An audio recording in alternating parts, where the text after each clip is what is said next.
Restons dans le sillage de l'éducation, intéressons-nous aux préinscriptions à l'université. Les nouveaux bacheliers devraient-ils doubler de vigilance pour éviter les arnaqueurs?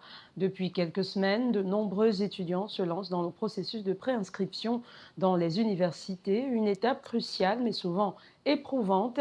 Les candidats doivent naviguer à travers des files d'attente interminables et des procédures complexes qui peuvent rapidement devenir déroutantes. Malheureusement, cette période de stress et d'inexpérience fait des nouveaux bacheliers des cibles faciles pour les arnaqueurs. Ainsi, il est indispensable donc de s'informer et de rester vigilant face à ces dangers potentiels. Préinscription et phénomène d'arnaque à l'université, c'est le reportage que nous propose ce jour Sébastien Liébé.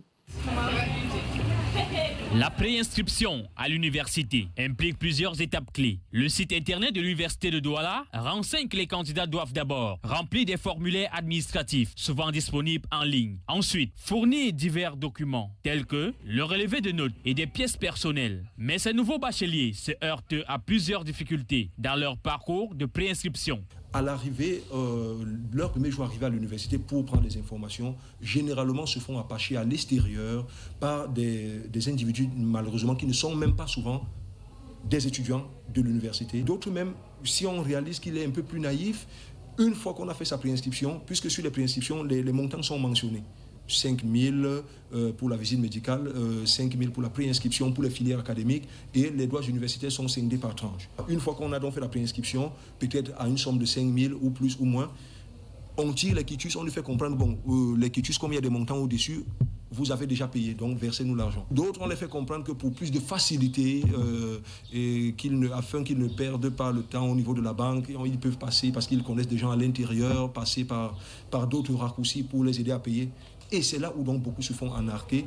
À la fin, ils n'ont ni les quittances de paiement, ni leur argent ne les est retourné à la fin. Certains jeunes bacheliers, plus vigilants, se tournent vers des associations d'étudiants qui les guident dans leur démarche. J'ai là quand même assisté à des scènes tragiques qui parlent aussi de l'arnaque, mais à l'intérieur, vous êtes plus rassurés et la pertinence aussi des chargés d'orientation.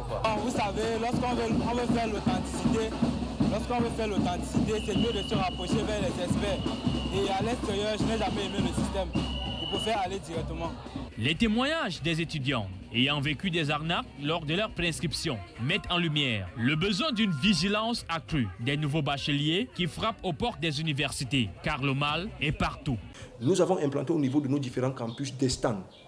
Et à chaque entrée des différents campus, nous avons mis des équipes avec, je prends le cas, vous voyez, à la faculté des sciences économiques, nous avons abordé les t-shirts de notre faculté avec des casquettes et aussi des badges.